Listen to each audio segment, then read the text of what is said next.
All right, we are up and running. Hello, everyone. I was wishing I could do this outside today because it is an amazing day outside. But the sun is just peeking the trees right now, so it got dark pretty quick. So I was unable to do that. But very soon, I'll be able to have this little session outside, which I cannot wait for because it is amazing out there. All right, so we'll start off with a quick synchronizing meditation. Get us all in tune. So take a nice deep breath in. And exhale. And a nice deep breath in.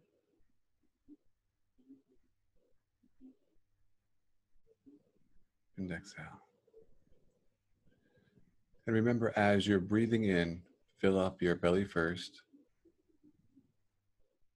and then your chest.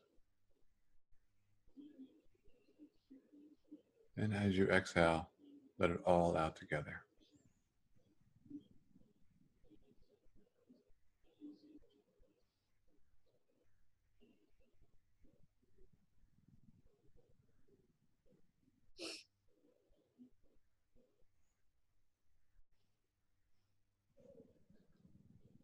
And now I want you to imagine there is a little tiny sphere inside of your heart. And with each breath, the sphere grows bigger and bigger.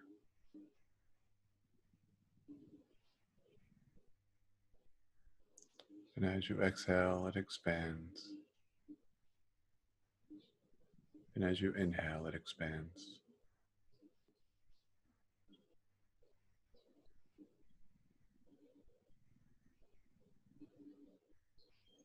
And this sphere is going to encompass your entire body.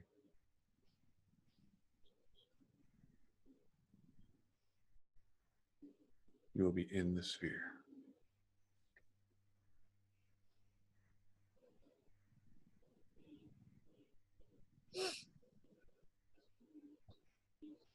This sphere is the toroidal sphere that will assist you in accelerating every discordant vibrational frequency that you have within your mind and body.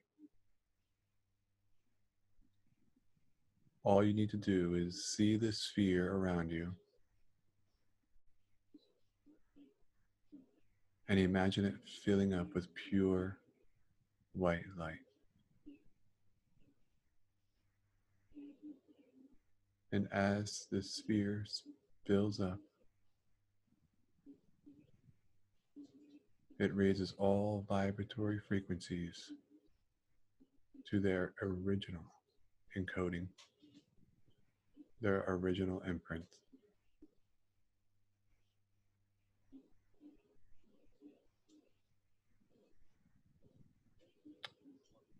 This sphere also acts as a protection for you.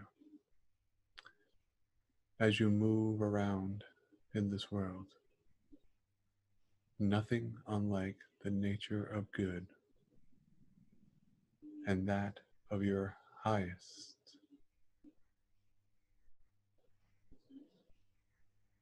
experiences can manifest or pretend to exist in your existence.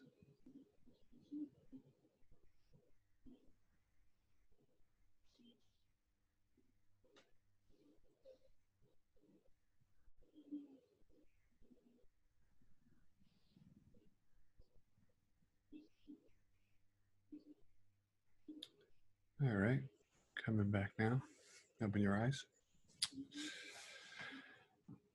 And so it's important to really dial in with yourself every single day and to raise your own vibrational frequency, because when we're in the world, there's so much information coming towards us, and when we accept information, we then bring it into our being. And what we're going to talk about tonight is our internal expression, our internal reality, because everything that's coming to us is actually coming from within, and we're expressing it outside of us. Even when we hear someone speaking, we perceive it to be outside of us, but it's our interpretations within us of whatever's being presented, that we then experience a vibrational frequency, an emotion, a thought based on the information that's outside of us. But our whole entire experience is based on our internal frequencies, our internal vibrations. And this is why it's important to utilize that toroidal sphere meditation to not only give yourself the protection from the external reality, but to start charging the energy that is within you every single day. And so with that, Jane, you want to hop on? All right, so we'll start off with a couple questions, and then we'll dive in deep here. Okie dokie, artichoke. So we had some questions come in from the emails. So, yes. Yeah, yes. So the first question I see is from Samantha. Thank you for all this amazing information. You seem well versed in the understanding of our reality. So my question to you is, what is the purpose of life? The golden question, right? Let's start off with the big one. Nail that one. The purpose of life is for the expansion and the experience of energy, vibrational frequency. We expressed that in, I believe, multiple weeks, but it was in lesson 3 where I started talking about that our construct, this matrix that we're in, is based on vibration. It's based on oscillation. It's based on dualistic expression, good, bad, right, and wrong, and everything in between. And we have come here in this reality to master vibration, master light, master sound, and master experiences. So we come here and we create these certain experiences for our soul's evolution, our soul's growth. And our soul is recording and capturing every single second in our lives. So as we're moving through, our subconscious mind is recording every single thing. And this is recorded into our oversoul for who we truly are, because who we truly are is not just this body. This body is just kind of like a passing phase. But who we really are is just pure awareness. And that awareness is coming in to have a specific experience. And each life gives us that uniqueness, that individual expression as being a female, as being a male, as being killed, as being the killer. All these aspects, they're not right or wrong. They're experiences, and we're here to experience everything there is to experience within this matrix. So the purpose of life really is to master vibrational frequency. It's to be here in the experience and have a full-on expression of that experience. Not just to talk about it, but to be it. Okay. Next question is from Timothy. In lesson 3, you talk about how we are fallen angels. Can you expand on this? More on this, I mean? Sorry. Yes, I definitely can. So when we came into this matrix, when we came into this realm, this sphere, we came from the angelic realms. We came from a very high state of understanding of vibrations and frequencies, right? So our ability to manifest was like instantaneous. So we're here as an angel, right? So when we're coming from angelhood, so I said in week 3, when you look at the whole matrix, when we come in, so this point here, right, we come in from angelic realms into the angelhood, a very high consciousness, and then we start to transcend down. We start to descend in consciousness. We forget who we are. And that is the point where we become the fallen angels. So now when you look at the fallen angels today in our modern culture, in our modern society, it has to do with demonic things, right? Oh, those are fallen angels. But that's just a twist to kind of control and manipulate, because fear is the manipulation of control, right? That's how the system works. But we are angels. We are angelic beings, and we have taken this journey down. We wanted to forget who we are so that we can have the full-on experience, because if you know what's going to happen next, if you write your story, put yourself in a story and know what's going to happen next, you really can't fully experience the story. So when we're in our angelic state, we're able to instantaneously manifest our story right then and there. Whatever it is we want to experience, we can experience that, right? We can bring that a vibrational frequency forth in that moment. Whereas now we're based in limitations in time. So we have forgotten who we are. And that's why people are walking around today and have no clue what's happening here, because we have forgotten. We have chosen to forget as we have descended down. And now we're starting the ascension process, right? That's what 2012 was all about. 2012 was the marker of moving from the old paradigm, the descension aspect, and moving into the ascension aspect, where the vibrational frequencies are going to get easier and easier for us to understand and use. Just like our ancient cultures with the temples of all the temples around the world, the archaeoastronomy, they understood how to use silicon-based structures to manifest light, to hold light, to store light. And we have forgotten this technology, but we're just starting to ascend, and we're going to start remembering what we have forgotten and then compound on top of that. So we're in a very exciting time right now. But we are angels. I mean, we are a very, very highly advanced being, but we have forgotten that as we have transcended down. Okay. I guess that would make, there's still angels, though, that are in other realms that haven't fallen. That was right. Yeah. There's aspects of yourself in other realms as well, but there are beings that are here to hold the balance, right? So there's like I said, there's bipolarity, right? So you have both polarities on all levels of consciousness and on all levels of dimensions in space-time. So yeah, there are angelic beings who are here helping us to guide us on a certain path, so that we can fulfill our destiny, we can fulfill our story, right? Okay. Ken asks, who or what created the archetypes? Oh, these questions are crazy good. So we start off with the purpose of life, and now we're getting into the archetypes. So the archetypes, as I talk in, I believe it was lesson 5, we talked about the archetypes, and they are the construct that each one of us mold to. So I was talking about how the 12 zodiacs are archetypes of our personalities. So there's 88 constellations, right? So there's 88 archetypal energies out there.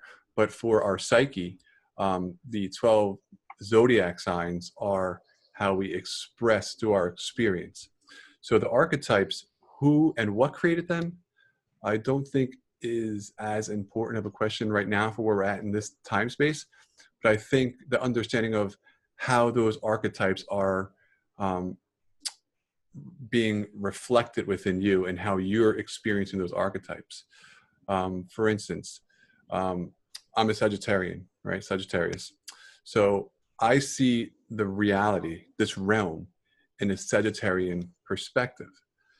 Jamie, my wife, is a Gemini, and she sees it from a Gemini perspective. So that one archetype is giving our personality. It's like the strongest part of our personality. It's our sun sign.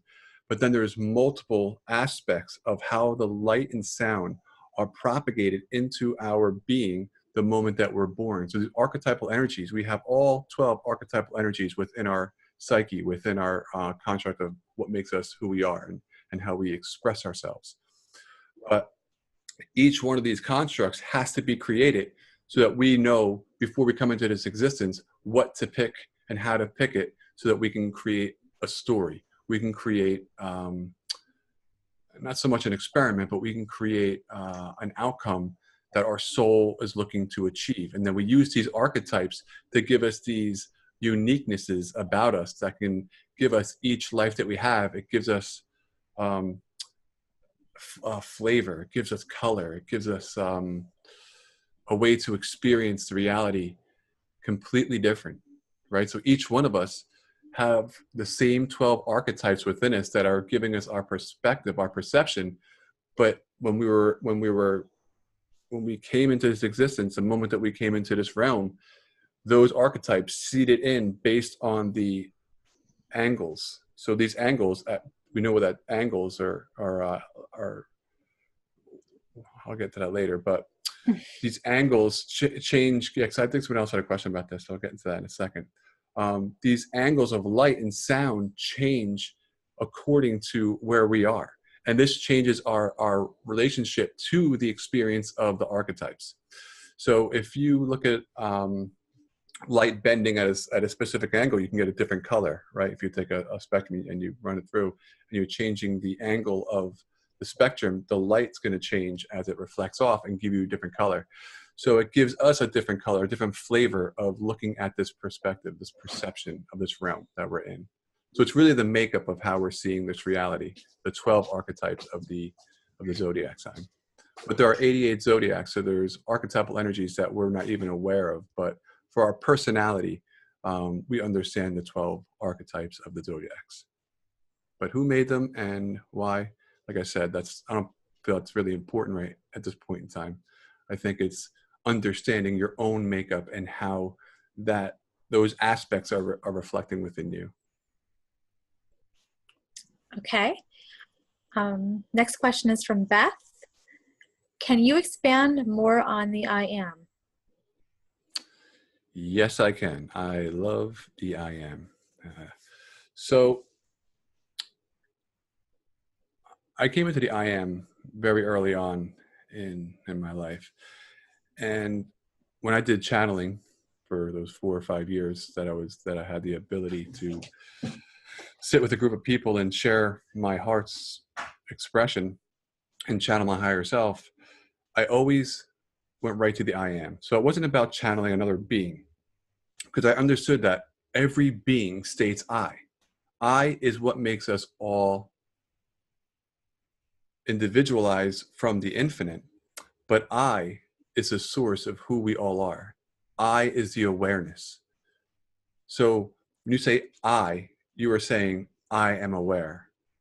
So every being states I. Doesn't matter where they're at, if they're in heaven, if they're in another dimension, it doesn't matter where they are. I is the source. It's the awareness of the experience. So it's not about the action or the construct or anything. It's just the awareness. So who you truly are is I, and you will always be I in this matrix, because you are in a finite expression and you are separated from the infinite, which gives you your own identity, your own individuality. And that own individuality states I. And I is, if you look at the I, the letter I, it looks like the number 1, right? The Roman numeral 1, because we are all one through I. We're all one through awareness. We have different expressions, right? We have different archetypal energies that are running through us to give us an experience. But what is exactly the same is we are all one through awareness. And we talked about that a few weeks ago. We talked about the fractal consciousness, right? So the first individual expression that stated I am inside of the infinite created the first point of separation from the infinite and gave itself its own identity, its ability to say I am. And when it says I am, we then fractalize that expression into many parts. And this is how we have each one of us as our own individual I, our own individual awareness. But really, I is who you truly are. You will always be I. It doesn't matter where you transition from this point on. Doesn't matter what level of consciousness you go to, you will always be I. Am is the action. So am is the energy in motion. I am good. I am happy. I am looking. I am, whatever you put on afterwards, is the action of the expression of the experience. But I is the observer. I is the I awareness. So I think it's extremely important to use these words every day as well, and consciously be aware of how you're using them. I am love, right? So when you're saying that, what are you saying? You're creating the expression, the experience of love in that moment, because everything is energy manifesting, right? Everything that we see is just energy in front of us. We are the makers. We are the creators of the energy. So we command that energy by saying, I am.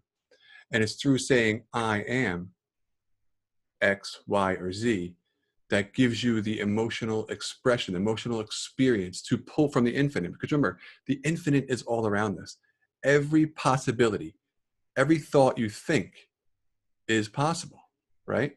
Because if you can think it, you can become it somehow. And it's by you stating, I am, you're kind of just saying, I am, if you want to have money, I am rich, right? But it's not just about saying the words, it's about really feeling that emotion. I am love. I am compassion. I am grateful. Because when we say I am in a conversation, we're full on, this is I am this. So what are you doing tomorrow? I am going to the store. What do you want to do later? I would like to watch TV, right? So it's always about the I, the identity of who you are, the awareness, and then you project out what it is. So if we start watching our words and the pictures that we're bringing into ourselves, and we're creating it with the am, we then become a match vibration. Remember, everything is vibration. We then become a match vibration to the resonance of the experience that we want to have happen to us. And this is the beauty of where we're at right now, because everything that we can imagine is possible. And when we're in the infinite, everything is possible. Everything's happening simultaneously. And that's why the division happened, where we stated I am, and we created the separation. We created the finite expression so that we can have the experience. So in the finite, we can have one experience at a time, as opposed to having everything happening at once. Because when everything happens at once, you no longer have an identity, because everything is one. It's like a sea of energy. But once you have the finite expression, you can create conditions, laws, and circumstances, and time. And it's a beautiful thing. But everything that we can imagine, we're imagining because it's already in existence in the infinite. And we're pulling from the infinite into the finite expression through our vibrational frequency, through our resonance, through our heart magnet and our mind magnet. Remember, when we looked at the pineal gland looks like a magnetic field, right? And heart math has shown you can see the magnetic field of our hearts, and it goes 12 feet around us. It's measurable. So these magnets are pulling in from the infinite and expressing it into our reality. And the most powerful way to do this is through the utilization of the words I am, and being in control of the words that you use after that. Because when you start doing that, what you're doing is you are creating. You are becoming the creator in creation. I am, I am, I am. And you're putting on what you want. And if you start watching your words, so if you're not feeling well, right, you're feeling a little sick, instead of saying I am sick, you say I am healed. I am so grateful to have this opportunity to show myself that I am healed. Because when you say I am sick, you say it to somebody else, guess what you're doing? You're affirming the sickness, the vibrational frequency of the dis-ease. Dis-ease is only a low vibrational frequency, right? We have different high vibrations, low vibrations, and balanced vibrations. A balanced vibration is us at its natural state, right? Homeostasis is balance. So when we're at balance, everything is running optimal. When something drops down, it goes into dis-ease. It goes into a lower vibrational frequency. So if we have a lower vibration come in and we say, I am sick, I am this, I am that, we're securing in that vibrational frequency. Whereas we can utilize that experience of the drop in energy and say, I am so grateful that I am now healed. And you use the words I am in the present tense, because then the subconscious mind, which is your higher self, activates that energy, pulls from the infinite, and brings you into being healed faster. And this has been documented time and time again. So it's so important to understand how to use the words I am going forward. So, all right. Yeah, I was also thinking that by saying I am, you're seeing things as already being done in this present moment. Like you said, it brings you into the present. Right. And then you're stating it as already being done. Like I am wealthy, or I am, happy, I am joyful, I am love. You're stating that as being already done in this moment. Yeah. And it's so important to be in the moment. Have you ever heard a statement, the richer get richer and the poor get poorer? Why? Because it's a vibrational frequency that they can resonate with. They're familiar with that. And the moment that they're stating those expressions, they're stating an I am with pure emotion, into the understanding that they are that. It doesn't matter if it's good or bad. The subconscious mind doesn't care about right or wrong, good or bad. That's a human moral thing that we have created in our minds. We're here for the expression and the experience. So it's all about being present with yourself all the time and always going to the highest vibrational frequency that you possibly can in that moment.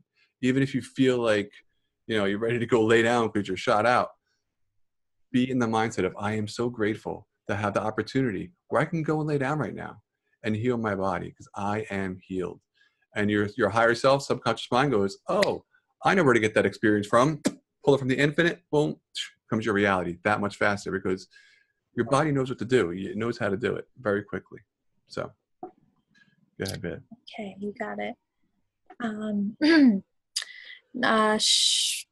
Sean asks, how are we both finite and infinite? Ooh, I was just talking about that a little bit, right? Yeah. Yeah, so that's a great question, Sean. So the part of you that is infinite is the awareness. The part of you that is finite is the expression. So when you have an expression, you create an experience, you create an image. But that image that you create is never you. You can never touch that image. Because once the image touches your eyes, you're already on to the next image because you're always in the moment. You're always completely in the moment. And when you have an image come to you, you're into the next moment and into the next moment. And being that we're always in the moment, that is the eternal you. That is your connection to the infinite. And that's why you can pull experiences that are already in existence from the infinite because you are always connected in the infinite. Your higher self, who you are truly, is always in connection with the infinite. So we put a piece of ourselves from the infinite here, and then we express it in the finite. And the finite is the part of us that has the ability to experience within time. So if you look in the Bible, when it talks about God breathing into the being, right? And then through the being, through the breath, gave the being life. That breath is the infinite. It's that infinite connection that we are. We are that breath, that infinite experience, that infinite awareness is how we are always infinite, but we're able to experience the finite expression, the experience itself of vibrational frequency, and that's the finite part of us. So we're eternally infinite and finite in this realm at the same time, and that is the beauty, because we're able to, since we're attached to the infinite, you can't not be attached to the infinite because it's all around us, it is us. But what's amazing about this is we can pull from the infinite, and I mean infinite means infinite possibilities. We can pull from the infinite any experience that we want. It's our birthright. It's who we are. But if our attention and intention is being swayed to look over here, we lose the connection to the infinite, and we forget that we are connected to the infinite. We think that we have to do certain things outside of ourselves to make ourselves better.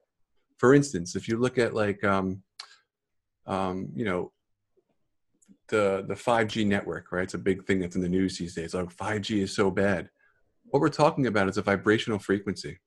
If you hold a high resonance of a vibrational frequency within you through your connection to the infinite, you will never be affected by any vibrational frequencies of any dis-ease whatsoever, because nothing can penetrate that infinite part of you. Because you're always connected to the infinite, you're always pulling the highest possible experience in your expression at any moment in time. Because it's infinite possibilities, and you are always infinitely connected to that experience. You can pull an experience. But instead, what's happening is we're pulling from the external world, and people are saying, oh, this is bad for you. We're then taking it into us, and guess what's happening? We are then manifesting that to be bad for us. Because we're buying into that experience as it being real. The truth is, it's only real if you believe it to be. You have this connection to manifest your world. I mean, anything you can desire, your heart's desire, is your guide to manifest what it is you want to bring into this reality.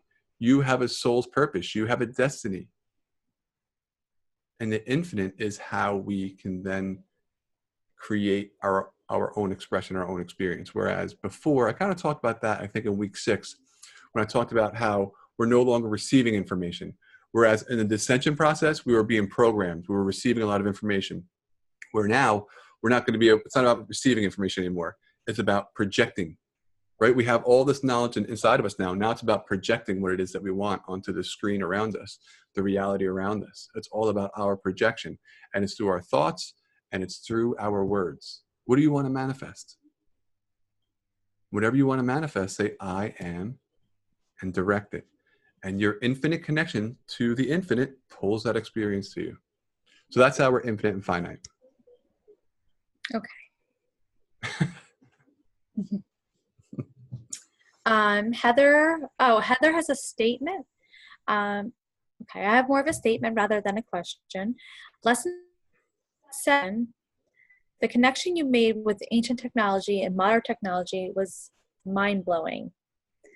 Do you have any more details you can share on that? Okay, so in lesson 7, I was talking about the technology, the ancient technology meets current technology, right? So I showed a pile of rocks, and then I showed a computer. And I said, what's the association? How are these two pieces of technology the same? Meaning when you look at the temples, the ancient temples, how are they the same as our computers? And how they're the same is SI on the periodic table. They're all made out of silicon. We have the silicon chip. The silicon chip is programmed by what? By light and sound, right? The vibrational frequencies are then encoded into the silicon chip, which give us the ability to experience this amazing technology called the internet. Well, think about what the ancients were doing. They were programming massive silicon chips that we call today temples. These archaeoastronomy sites that are all around the world, these massive temples, are all made out of silicon. So what our ancients were doing is they were programming the temples through the vibrational frequencies of sound and light, which is data that is coming from the heavens. So they understood how to take the energy of the stars, manifest those into the temples, and program that data into the temples so that it was malleable and usable in a physical, finite experience. We have forgotten that aspect of ourselves. We have forgotten that part. We will start to wake up to that. And I think it wasn't 7 too. I showed a little chip. It was the size of a nickel. And this little piece of glass, I think it was like, it could contain 300 terabytes of information in this little tiny piece of glass. Think about it, 300 terabytes. I mean, it was just mind blowing. The number of data, of information that this little tiny piece of glass can hold that's made out of silicon. Now think about this. That piece of glass is this big. Think how big those temples are. Right? Think of how much data and information can be held into those temples. It's going to be really cool once we get the ability to take a hard drive and connect it into these temples and then extract the data with our computers and see, what they were doing with that information. We'll get to that. But I don't think it's going to be a hardwired connection like that. I think it's going to be more of a conscious connection, like they used back in those times. But yeah, it was for me as well. That was a mind blowing experience when I came across that. It was pretty awesome. So is there anywhere you can direct them? That was in 7 too, right? Where to direct? Yeah, that was in number 7. Yeah. So technology is growing exponentially, and they're actually moving away from the silicon chip into other kind of computer chips. But if you look at like what's making these things work, these conductors, gold, the metals that they're using and the material that they're using. If you look at these free energy device machines, right, they're using magnets and copper to create these movements. And we're going to find very soon how important magnetism really is. Electromagnetism really is the most potent and greatest force that we know of. It's going to replace a lot of the science that we have. I mean, a lot of the science that we have, a lot of the theories, and we're going to be replaced with a whole new science. when we move into the understanding of magnetism, because our bodies are giant magnets. They really are. And once we understand how we can attune our bodies, right? Attune our bodies with the vibrational frequencies, and we can start using the magnets that we are, right? Magnets have two polarities. They have an ability to repel and attract, right? So once we can turn ourselves on and understand how to use this force that's within us, we can repel anything. And then we have the ability to attract anything. So we can repel what no longer,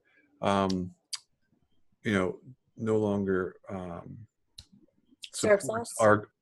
supports our growth, and we can attract what it is that we desire. And how we start doing this, how we start accessing this, is by our words and our thoughts. It's so important to watch the words you're spitting out into the reality, because the subconscious mind goes, oh, that's what you want, and it starts bringing it in. So it's so important to really watch our words. Okay. Okay, Danny wants to know what the deal is with angles and aspects. Are we affected, influenced daily by the heavens? Yes, absolutely. What you're looking at is when you have the heavens above us, right, and you're putting yourself here, you have different angles of light and sound coming into your experience. And as the heavens move, right, that you have all 12 zodiac signs rotating above your head every single day, we're changing the way that the light is hitting us. So we all have this clock inside of us. It's not a biometric clock, but it's our connection to nature. It's our connection to the universe. And when we're in tune with this, we can really see and experience this light and this sounds from the universe. So I'm sure a lot of you have heard of grounding and earthing, right? When we ground and you earth, what you're doing is you're putting your bare foot on the ground, and the ground is negatively charged, which is electrons. When you're touching your foot to the bare earth, you're pulling your body, you're pulling those electrons into your body, and that's setting into your biological clocks. Your what's the word I'm looking for, babe? Integrating? No, the clocks. What was that called? Biometric. Our biometric clocks that we have within our bodies that are adjusting to everything that is around us, right? So, like, are you talking about biorhythms? Yeah, there you go. Thank you very much. Our biorhythms? Hillory. Yeah. Yeah. Okay. So our biorhythms are what are tapping in to the stars and to nature. But when we're wearing shoes, we're no longer getting that connection, right? So, or what earthing has discovered is that we're not receiving enough electrons. And the electrons, what they do is they break apart inflammation. And a lot of the diseases that they're coming across now are coming from inflammation. So it's interesting to see that this break in the biorhythms of nature is what's causing our disconnect. So remember, we have transcended down, right? We have forgotten who we are. So we have lost connection as we're going down, right? And this is all done by design. And when you look at the biorhythms of our experience to nature, they have been altered, right? So we're putting on this rubber soles, which aren't conductive to the earth. So we're not receiving all the electrons that our bodies are really made to experience, right? We're an electrical circuit we are. And as we touch the earth, we're negatively grounded, and the air above us is positive. And we are the thing in the middle that's moving around based on the energy of the archetypes. And we're having these beautiful experiences of vibrations and frequencies. And we give them names, and we give all this stuff names that we're experiencing, but all it really is just vibrations and frequencies. And we now have the ability to turn on these magnets inside of us to repel that which we no longer serves us, and to attract what we really want to have in our lives. So I think I'm going to tap into that in a second. I'm going to pull on Hillory to help me out with that one. So we'll get back to that one. So let's hop on to the next one, babe. Sure. Jenny says, after listening to the last couple Q&A sessions, she's been watching her thought. I've been watching my thoughts and the words that I use, and I have to say things are changing around for the better and quickly. I just want to say thank you for your incredible insight. Yes. Well, thank you for putting your words to work for you, right? I mean, because your words are your words, your thoughts are your thoughts. And when you start watching your thoughts and changing your thoughts to what you want opposed to what you don't want, and you start using the words that express what really ignites your experience changes. So Jenny, thank you very much for sharing that. That was awesome. Mm-hmm. Okay. Hank asks, why is your course called The Soul's Dream? Ooh, that's a good one, Hank. Because where we're at right here is the soul's dream. This experience that we have, this lucid dream that we call reality, that we call the awakened state, is the dream state. Because who we are, remember, I was saying earlier, we're angelic beings, right? So that's the next highest realm above us. In that realm, we are at a very, very high state. And we return to that realm every single night. So when we go to sleep at night, we're actually returning back into our natural state of being. And then we come back into this reality and we experience vibrational frequency. But it's not likely you're going to find someone who can stay in this reality for, 2 weeks wide awake. It just doesn't happen because you have to return to your natural state of being.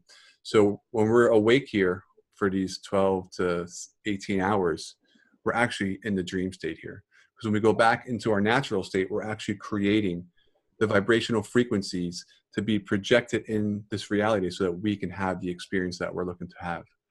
So the reason why I call it the soul's dream was because this is the soul's dream.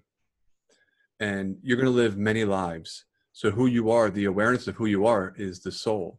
And when we create these lives to create these experiences that we're looking to achieve or have, that's the dream that we're projecting that we want to experience.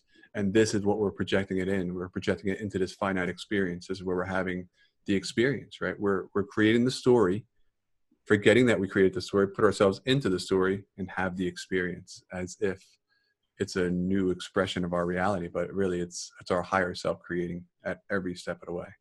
And this is why it's so important that when you're going to sleep at night, think about what it is you want to experience tomorrow. I forget his name. Who was the guy from What the Bleep? Joe Dispenza. Mm-hmm. He would wake up every single morning, as soon as he woke up, and he would say, what do I want to experience today? Right? So you're actually still in that experience of the dream state, right? You're coming out of the higher self into the dream state.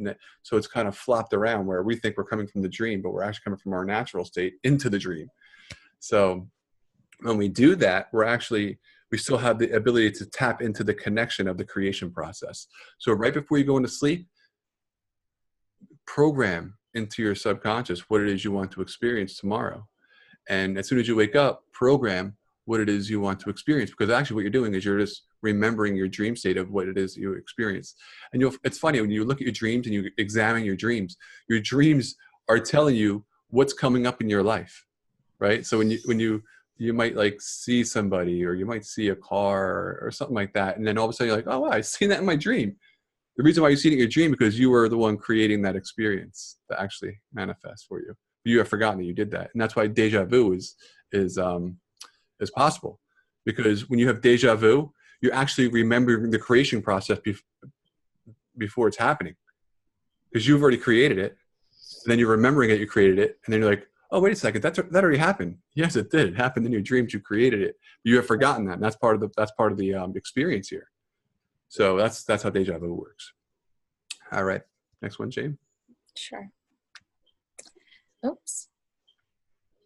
Dennis asks, what are your thoughts on parallel timelines?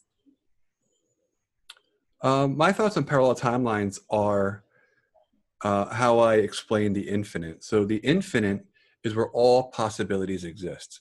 So anything that we can think of exists in the infinite. The finite expression is the experience that we pull from the infinite to have the experience of that one thing, that one vibrational tonality. So that could be likened to a timeline. Any timeline, a timeline is a set of experiences. So if you look at a timeline, right? If I move from this timeline to this timeline, it means that both timelines are already created, right? So in order for you to shift from this timeline to this timeline, it means that they're both already in existence. You're just becoming a match vibration to this timeline for the experience, right? So there could be multiple timelines, all at different vibrational frequencies, and they all lock in based on your vibrational frequency, and then you match to that timeline, to that experience. And that's what I'm saying about the infinite. So I'm not using the word timeline. I'm saying that the infinite, everything is in the infinite. If you can think it, it's in existence in some form in the infinite. Now, if you can become a match vibration, a resonating vibration to that experience through your thoughts, through the pictures, through your words, and through the feelings, your heart, right? Remember, our top 3 chakras are our intellectual chakras. Our bottom 3 chakras are our feeling chakras, and our heart is the manifester, right? So we have the thoughts, the emotions, we put them all together on our heart, and that's why the heart chakra is so special, because it's the connection between both. Boom, projection. So we're pulling from the infinite, and then we're projecting it out through our heart. And our heart is the magnetic field. Remember, heart math has shown that our heart is a huge, giant, resonating magnet. So we're pulling to us the experience from the infinite, and then we're expressing it outside of us. We're expressing it into the realm. So parallel timelines, I look at them and I see them as the infinite, and I believe that everything is already in existence. Everything exists. Every possibility already exists. So it's just a vibrational frequency. It's all it is. So people can call it a timeline, but that timeline is just a vibrational frequency that you're becoming a match to. So there is a timeline where, Dennis, you are a millionaire. And then there's a timeline where you could be a bum in New York City. Both of those are experiences that you can experience based on your vibrational frequency, meaning what it is that you're projecting in your thoughts, the words that you're using, and the feelings that you have, right? So, yeah, timelines are what I would say would be the infinite expression of all thoughts. And so any more? I think that was the last one. That was the last one. Double check. Yeah, that was the last one. Cool. All right. So there was, which one, what was that, Dennis that was talking about the aspects? The aspects. Yes, Danny. All right, so Danny was talking about the aspects and the angles. So I would like to bring on my good friend, Hillory Skott, who is a professional astrologer who is absolutely amazing. She runs the Everyday Astrology podcast. And so, Hillory, unmute yourself, because I want to ask some questions about this. Because okay. I think it's so amazing when you do a chart in astrology and look at the aspects and the angles of the energy of the light and how they reflect in our reality. So what are your thoughts about the aspects of astrology? Well, when I'm looking at someone's chart, I go right to the aspects. There's like an aspect grid that you look at, and it shows you how Venus is connected to Mars or Pluto is connected to the moon. And each of those aspects have like a different archetypal meaning or like a whole kind of like canon, I guess, of information behind them. So they're kind of like symbols for another language when you're looking at them, the aspects. Yeah. But it very much like changes everything. Like you could be a Sagittarius and this other guy over here could be a Sagittarius, but there's so many things that go up to making your specific expression. And so much of it is the aspects, how the different planets are hitting each other and what relationship your moon and your sun have together, or your Venus and your Mars, or your Pluto and your Saturn. Like all of it means something. It's quite fascinating. Yeah, I think that's a pretty cool point you brought up there about having two people who are Sagittarius, because I like when I read a Sagittarian, I like kind of like, I'm an atypical Sagittarian. Like I'm always seeking for truth. I'm always like I'm kind of stubborn. I believe something, I'm like, I believe it. Like I'm going that way. Yeah. And then I meet a Sagittarian who was actually even born in the same year as me. Yeah. But different. But it's interesting. What the difference is the point of where the light was when they were born and where I was born.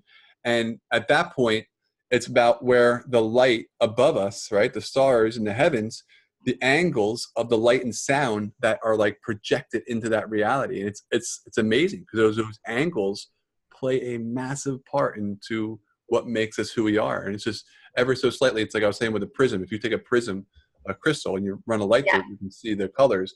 But if you change the prism ever so slightly, you can change the colors or the way that it's refracted onto the wall. Yeah, that's a good example. It kind of gives us the flavors of our experience, of our expression. You know, each one of us have these archetypal energies running through us, but they change ever so slightly. Like where, you know, a Sagittarian kind of has a Sagittarian broad experience, but it's changed ever so slightly by the way that, you know, like you were saying, how Mars and Jupiter are connected on the angles. Right. It's so phenomenal. It really What's is. even more phenomenal is that we can read it. Like with our birth charts, we have this like blueprint of all of this that's going on inside of us, which is fascinating. Yeah, it really is. It really makes you understand yourself and your whole experience of the matrix on such a deeper level. Yeah, and it also helps you understand why things are the way they are. Like, why do I keep on finding the same kind of boyfriend or girlfriend? Right. Or why do I keep finding the same kind of job? You know, like I want to get, like, why does this keep on happening? And it's interesting because you're drawn to that. But why? Why are you drawn to that? You consciously, you don't like it. You're like, I don't like doing this. It was funny, I was at work today and guys were all talking. Everybody likes their job, but nobody really likes their job. They're like, yeah, it's a great job. It pays very well, but I don't know. I think I'd rather be doing something else. They have a draw to be somewhere else, but yet they find themselves here. And it's interesting. Those really draw in through these angles of these bodies, these heavenly bodies that really condition us, right? Condition for that experience. It's so amazing. And I was thinking too, like, it's kind of like how our higher self uses the energies above us. So I look at, like, I don't believe our consciousness is in our body. I believe our body is in our consciousness. And that means that our consciousness is everywhere, right? And we look at the heavens, we say, oh, that's, you know, far away. But really, it's not far away because we're actually connected. We're connected to every piece of everything within this realm, this reality. Yeah, we're feeling it all the time. Yeah.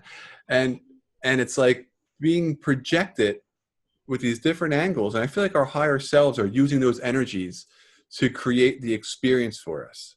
Yeah, and, that makes perfect sense that that's what's happening. Yeah. Like Jamie, there was a song from Incubus. What song was that? The Backlit Canopy. Wish You Were Here. We Wish You Were Here. And he talks about, you know, looking at the stars as a backlit canopy with holes punched in it, right? So if you look at the blank black sky with a bunch of little holes punched in it, behind it is God, right? God is all white. And then you have this void in front of us with little holes punched in it. And then this light is kind of bleeding through ever so slightly at different angles, giving us his experiences, or whatever you want to call God, whatever anybody's idea what that is.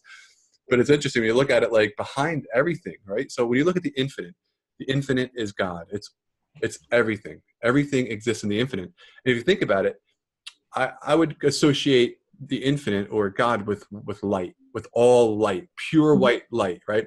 So if you ever heard of somebody who has transitioned or had a near-death experience, they say they go into this like tunnel and it's pure white light, and then they come out on the other side and it's this pure love. But it's interesting because when I was thinking about that, I was thinking about the infinite being right here, right? And the finite's the expression that we're able to have inside of this, but outside of it's all pure white light. And then we're inside of this void, in a sense, and the void is black.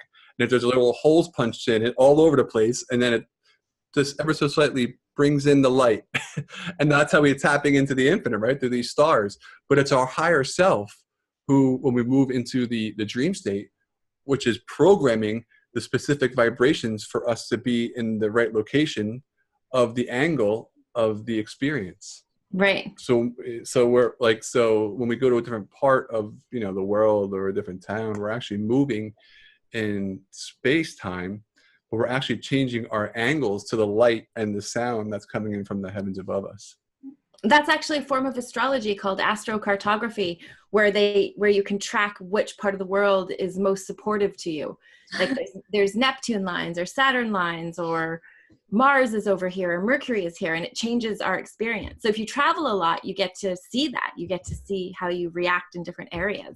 Yeah, mine's definitely the Caribbean and nice. Colorado. Nice. You feel good in those places? I love it. I love it.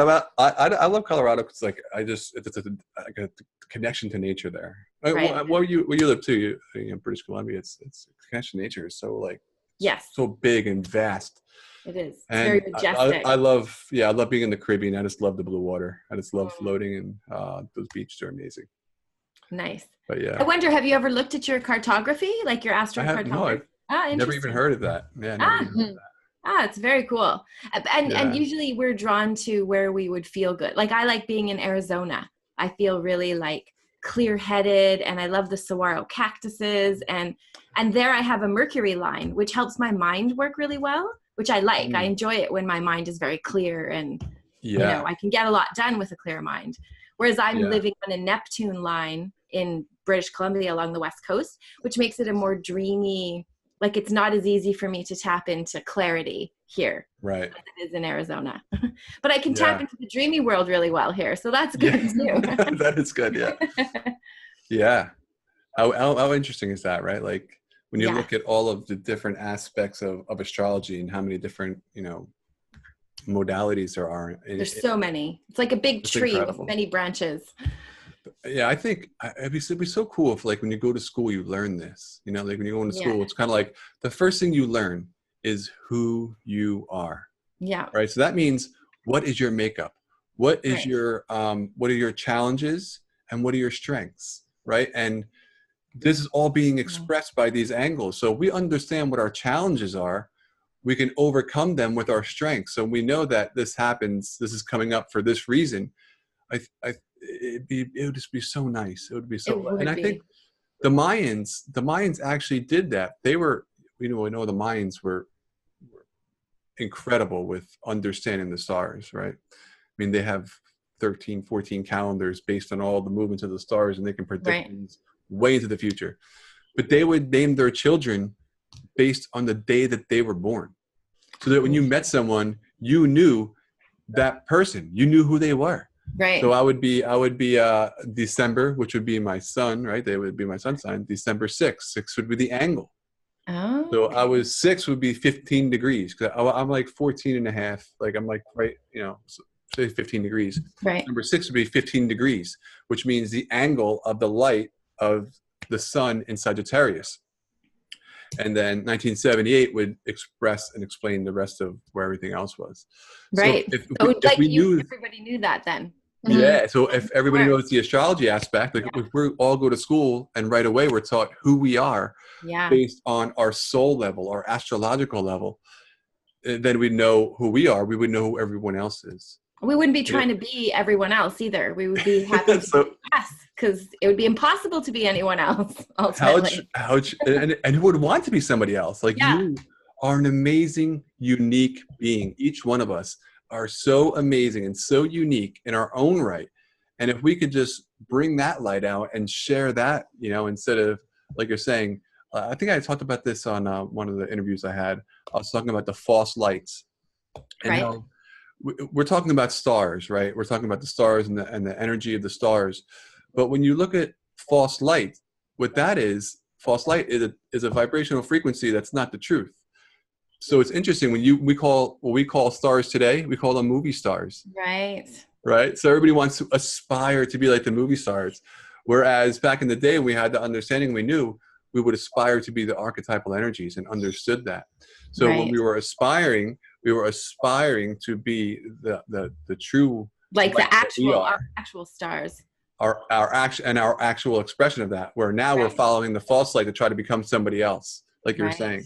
I mean, you do that, you can never really attain, I guess, happiness because you're always You can never find happiness. And if you look at a lot of these stars, they're not happy. I mean, Yeah. like, if you talk to people who have worked with stars, right? They're really not at their core very happy, right? They have a lot of issues because that happiness doesn't come from out here. Right. It comes from in here. And once we can get that to blossom and spread that out, it doesn't matter where we're at, doesn't matter what we're doing, we're going to always be that light shining out no matter what. And it's just going to be amazing. And that's our birthright. That's our birthright. True that. So it's so exciting. It really is. It's I what agree. we're moving into. Yeah. Oh, so Hillory, I actually have a question. Like, what do you think about this? I had this thought come into my head after having a conversation with my son, who is he's a Libra, but he's very he's got that Scorpio moon just like you, Right. and he tends to be very emotional, and in that space that he's at, he creates a lot of like things that are not pleasant for himself. You know, he gets very dramatic and what have you. So it made me think that, you know, going back to what manifestations are in material form, it would be, you would need elements, right? And we have the elements in our chart. Like he has air and water right there. So what if I had this idea that maybe we use these elements to manifest. If we knew exactly which elements were dominant in our chart, that would help us manifest better. For example, like I'm a Gemini, so it's speaking, like saying affirmations, and my thoughts would help me manifest better. And then having that fire in my chart with the moon in Sagittarius, I need to do some action on that manifestation. And some people don't have all those elements like very big in their chart. So maybe action isn't something for somebody else who's more water. Emotion would be something. Right. What do you think about that? Like, are you trying to say, like, do each of this, like, does the makeup of your chart affect how you manifest? Yeah, I think it does. That's what I was. Yes. Yeah.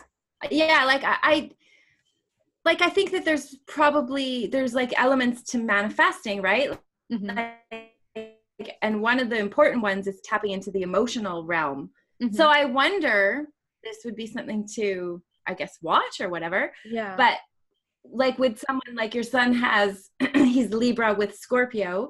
So he should be able to like actually generate the emotional energy to attract what he wants quite powerfully with the Scorpio energy, right? Yeah, but he's attracting what he doesn't want quite powerfully. Well, yeah, so he's got to learn, like, in that situation, like with his thoughts, which is very Libra, right? Very intellectual.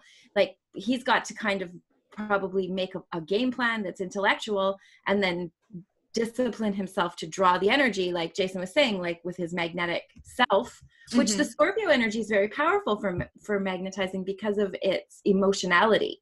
It like sends out powerful emotions, but it also can kind of dark and light. So he's probably young and manifesting all the difficult lesson learning stuff still. Oh yeah, of course. Yeah.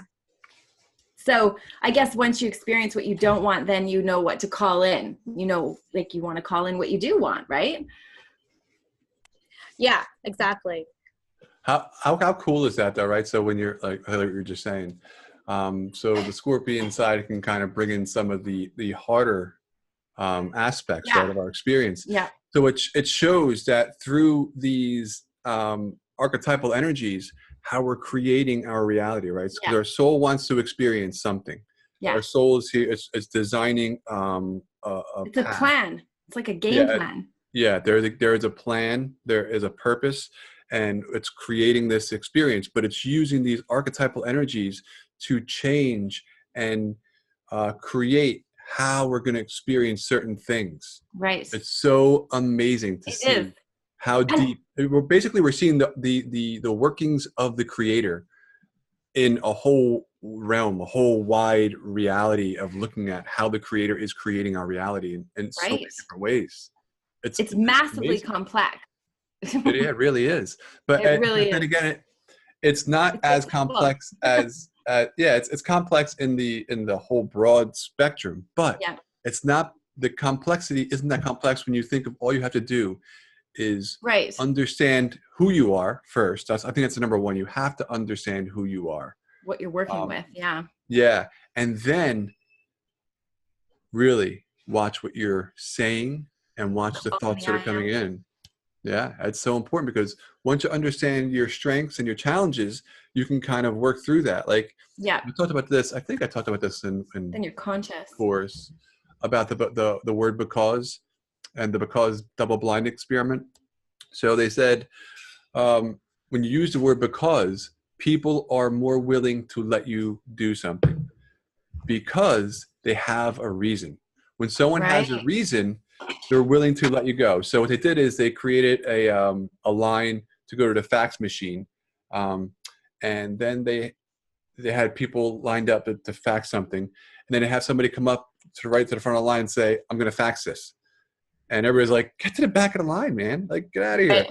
And that happened about 90% of the time. And then they went up there and they said, "Use the word because," and people go up there and say, "Can I cut in line because I have to go to the bathroom?" Oh, sure. So it went up to, instead of 90% of the time getting left out, it went to 90% of the time they were letting people in. And then they figured out it didn't even matter what you said after the word because. If you went up there and said, "Can I fax this because I have to fax this?" Which doesn't make any sense. Right. Like, okay, just because they had the reason. Oh. So if we have the reason, the understanding of our challenges and our strengths, if we have these reasons, it's like we have this power that we can then tap into with the understanding and not get upset with ourselves when something goes wrong. We can say, "Oh, okay, that's happening. That's because I'm not going to change my," that's because, which gives you a reason, which gives you an okay, because everything happens for a reason and everything is meant to be. That's my foundational belief. So when you have that reason, you have that understanding about who you are, you can then overcome the challenges of the thoughts that you're going to put into your head and the words that you're going to use and the emotions that you're going to express, which that creates your whole entire reality. Right. So we understand that, hey, this is who I am. This is my makeup. This is what I have to work with. Yeah.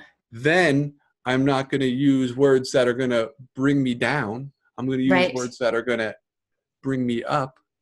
I think it's so important to understand who you are. And I think it helps you. Astrology is the course, is the way. It really does help because it helps you channel, like you can see, like for instance, the like Sagittarian, the parts of the Sagittarian personality that are difficult and the parts that are fabulous. There's a lot more fabulous in the Sagittarian personality than difficult, but it still gives you like at least conscious awareness of what you're going to rein in and what you're going to let loose. And like it's like a violin or something, and you're learning how to play it at just the right angle to make just the right sounds.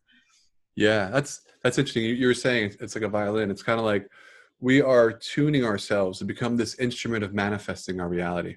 Right. It's like we're understanding, because you look at a guitar, right? And what is there, like 160, notes on the guitar? Don't quote me on that, please. But I mean, I don't even know. So yeah. There's so many notes on the guitar, and there's so many ways you can play this beautiful instrument. And that's us. Like us. We have so many aspects within us that there's so much beauty within us that could be shared and expressed. But I think first we have to understand what the instrument is, right, and then how to use play it. Yeah. We got to learn how to play it. We got to learn how to play it. Yeah. We're really moving into that now. So we're moving into this amazing time in space where the energy is really, it's in our favor to manifest. It's in our favor to bring about our reality because we are ascending. And there's a lot of stuff happening in the world that doesn't look like we're ascending, but remember, we took 12,000 years to descend in consciousness. So the old paradigm, the old structure plan is still in play, even though we're just coming out of it. It's still in play. It's falling away ever so slightly. You can see the underlining, the underpinning, and all this stuff kind of coming up to the front, kind of bringing, hey, this is what was happening. Hey, this is going on. But we need to release it, right? So it's not about attacking the old way. It's about forgiveness at this point. Like, okay, that happened. I understand. I know that it was for my highest good, because who I am is an eternal being. I am not a being in time that's going to live for 80 years and die and that's it. That's my life. No, I'm an eternal being, and I'm going to live many lives after this. And then once I leave this matrix of vibrational frequency, remember, this is only one universe, right? There's a multiverse out there of expression. This is only one verse, and this verse is based on vibration. So we're just going to have all these lives in the understanding of vibration, and then we're going to leave this realm and take all of that experience with us and create different experiences where, I mean, it's going to be completely different from where we're at today. But what we are is awareness. Who we are is awareness. You are just aware now as you are in your dream, right? So when you close your eyes right now, if you were to think about something, you can have an experience with your eyes closed, because it's all about the awareness. It's not about the circumstance or conditions. It's about the awareness, and that's the I. So it's all about understanding the I and the awareness. So I'm so excited about what we're all going to start doing together and working together, and really start bringing all this great knowledge and really start assisting the world in awakening. And that's what I think, we're all here to do. I mean, anybody who's listening to this right now, or anybody who's here right now, we are here to not only awaken ourselves, because once we become awakened, once we know who we are, we can help everyone around us awaken. And that kind of ties into timelines, right? If you want to see the world better, you must see yourself better, right? If you want to change the world, you must first change yourself, because once you change, you become that match vibration of that parallel reality, or of that infinite expression of that experience, and everything around you changes because you have changed. And I think that's what we're all doing together, and it's really exciting. I mean, cool. Every single day is getting better and better. And I mean, what I mean by that, I mean it's more awake, more awakening. Like I can pretty much tell you everything that happened this whole entire week with every conversation.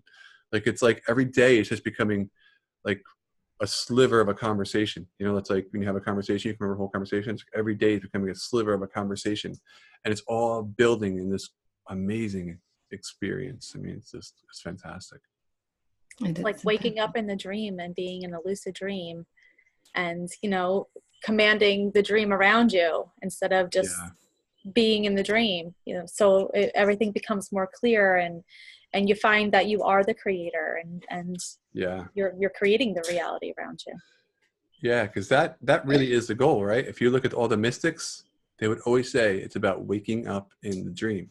Right now, that also ties into why I like the soul's dream, because when you become awake in the dream, you are then able to manifest, pull from the infinite very fast, and express an experience. So if you look at like masters, the Masters of the Far East, that book, or Saint Germain, and all these masters, Ascendant Masters, whatever, they're able to keep their bodies here for a longer period of time than just 24 hours, right? They're able to be awake continuously because they're in direct connection with their higher selves. So when we move into the golden age, we're not going to need to go to sleep every single night, right? We'll be able to experience night in a completely different way, because we'll always eternally connect it in the awakened state, where we're able to just manifest that energy. It's a constant flow, a constant prana that's running through us, where we're not taking on all this other stuff that's draining us. All that stuff's going to go away, and we're just going to be in a constant flow of energy. And that's what the masters, Ascendant Masters, have done. They have trained themselves to make that connection. And I feel like that's what's happening now with humanity. They're awakening to this potential. So it's pretty cool. That's cool. So, all right. Well, it's 9:16. Thank you, everyone, for coming on. If anybody has any questions before we get off, we can take questions. I don't see any questions in the chat. Yeah. Or all right. Someone wants to ask live. Yeah. All right. Good. Well, definitely check out Hillory Skott's podcast. It's called the Everyday Astrology Podcast. It's amazing. It really is. It's like your energy layout of the whole entire week, and she does it within 15 minutes, and it's so spot on. It's like, thank you. Yeah, no, it really is. You're so spot on with describing how the energy is going to go throughout the whole entire week, because you have an understanding of how the aspects of these vibrational frequencies are coming up and they're going to play, right? It's all predictable because the stars are moving like this, which means as they're moving like this, we know what's going to come with the aspects of the angles because we have mapped this out over time. We understand that there's that knowledge, that wisdom that's there of what takes place when these things are like this. So you can read that very well, and it's interesting because like when in that 15 minutes, it's like, holy moly, like you're hitting it on the head. Everything that's happening, like you're just very good, very, very good. So Thank you. I really urge everybody to check that out. We're tapping into the same wavelengths too, so it's resonating with the stuff that you're like, you know, the frequencies, the Sagittarian energy, and all of that's probably very similar. I agree.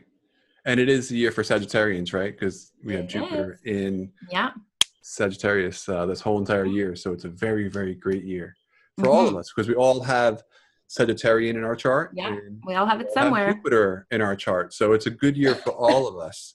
But we have to understand how that works within each one of us. But all right, well, thank you all for hopping on tonight. It was a fantastic night. I really enjoyed it, and I shall see you all in 2 weeks. Great. Enjoy. Thank you. Bye now. Bye. Bye-bye. Good night. Bye. Bye. Thank you.